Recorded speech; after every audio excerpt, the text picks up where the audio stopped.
What's up, Miami Hurricanes fans? Manny Navarro here for The Athletic.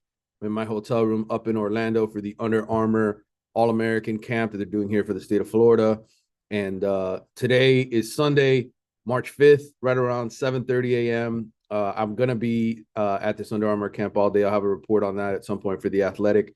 But yesterday I was at Miami Hurricanes camp for the start of spring practices. Mario Cristobal's second year is officially underway on the field. Um, a lot of guys missing from practice is kind of the early story as far as what you're looking for in terms of information. Tyler Van Dyke said that if practice, or if he had a game this weekend, he would have been only 90 to 95%. Tyler didn't have surgery on his injured shoulder. He decided not to do it, let it heal naturally. But he was very motivated, very pumped up, very excited to be out there. He says he knows the guys are brought in. People are tired of losing. They don't want to be 5-7 anymore. So the guys that are out there are excited, are pumped up to be there. But I wanted to give you some key names of guys that will be out this spring. Leonard Taylor is one of them, the defensive tackle. A lot of guys in the defensive line banged up. Jafari Harvey had shoulder surgery following the season. He'll be out. Zion Nelson, who we've mentioned before on the podcast, he'll be out as he recovers from his knee surgery from in season. Trevante Citizen, who was injured back in August, he's out. The running back, Elijah Arroyo, who injured his ACL early in the season, he's also out as well.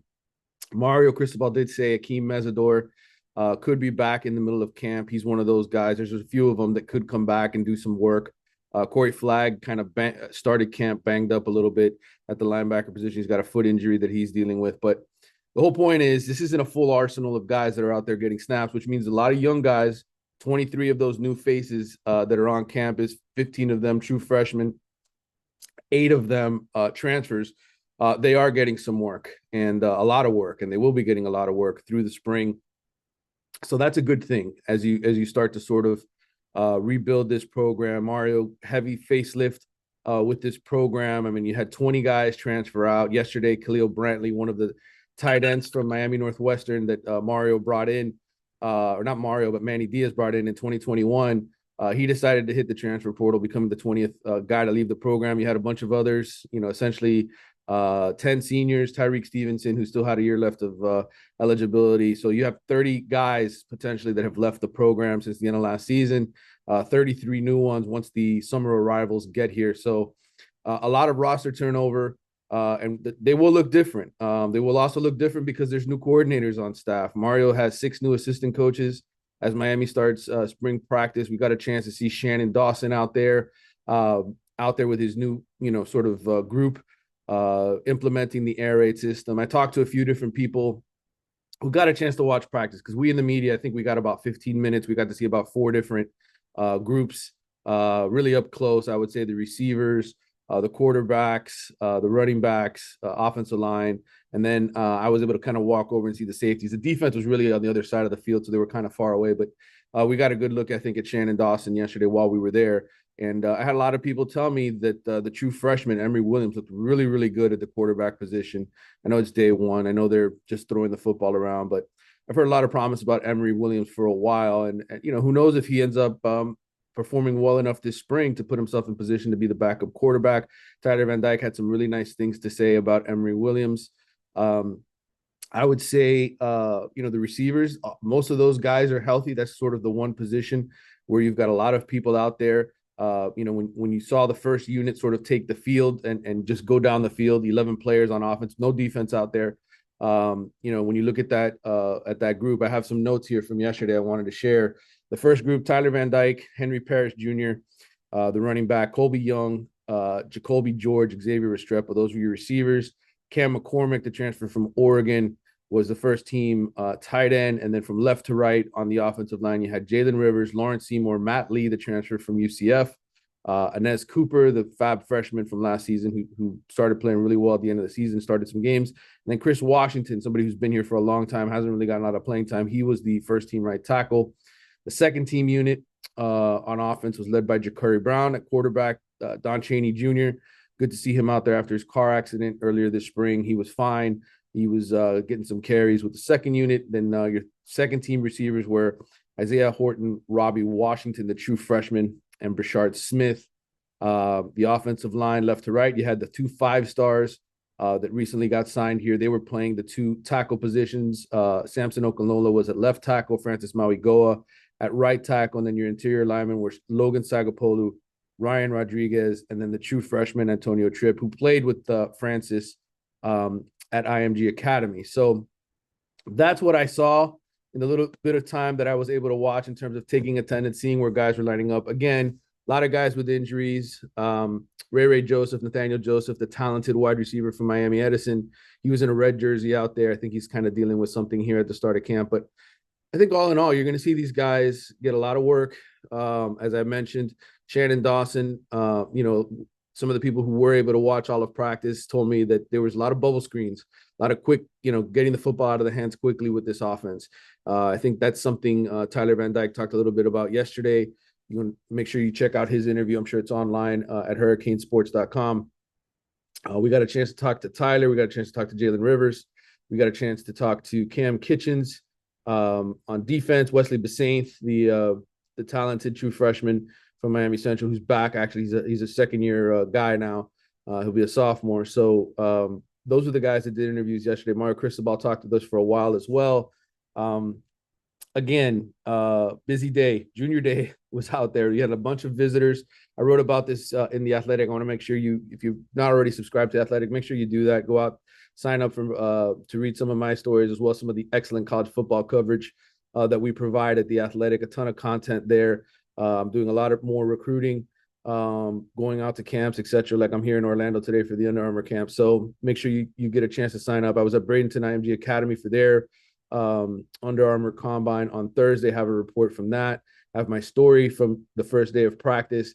As I mentioned, a lot of West Coast recruits on campus at Miami yesterday for Junior Day. Group included T.A. Cunningham, Aiden Breland, Brandon Baker, the offensive tackle, Kingston Viliamu Asa, outstanding linebacker, 4-star tight end Elijah Lofton from Nevada, and 2025 4-star quarterback Bakem Kritza. Those were among the guys in the group.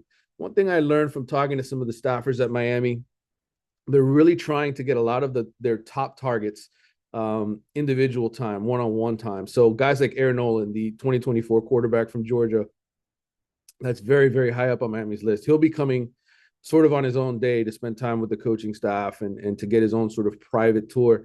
These West Coast visitors who were there for Junior Day were actually staying over on Sunday today to get a little bit more one-on-one time with the coaches, etc. So, part of the spring schedule, it's part of the way things work nowadays in college football. When I was on the road with the South Florida Express last year, they had their own sort of private tour at USC. None of the kids ended up signing with USC, but the point is, this is what these programs do this time of year. They try to spend as much time as they can with the recruits that they really want. Even though you have Junior Day and you have a ton of people there on campus, the reality is the coaches want this one-on-one time with these athletes. So some insights there in my story today for The Athletic. Make sure you check it out. I've already talked about the up-tempo, mixed-tempo offense, I believe, of Shannon Dawson. That's something Van Dyke and Rivers both talked about. There's going to be times when they're playing fast, when they're doing no huddle. There's going to be times when they're slowing things down, and it's going to be a mixed tempo for this coming season, and it'll be interesting to watch how that sort of comes together.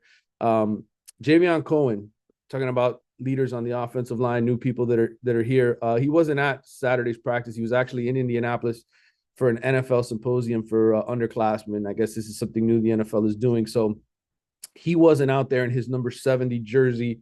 But Matt Lee, the center transfer from UCF rather, was, and one thing that was brought up by Tyler Van Dyke in the post-game or post-practice interviews, I keep saying post-game, he was there and he said that Matt Lee has really become sort of a vocal leader for this offensive line. So I think that was an encouraging sign that a guy that's a transfer comes in and right away he's already sort of working the room and making it his.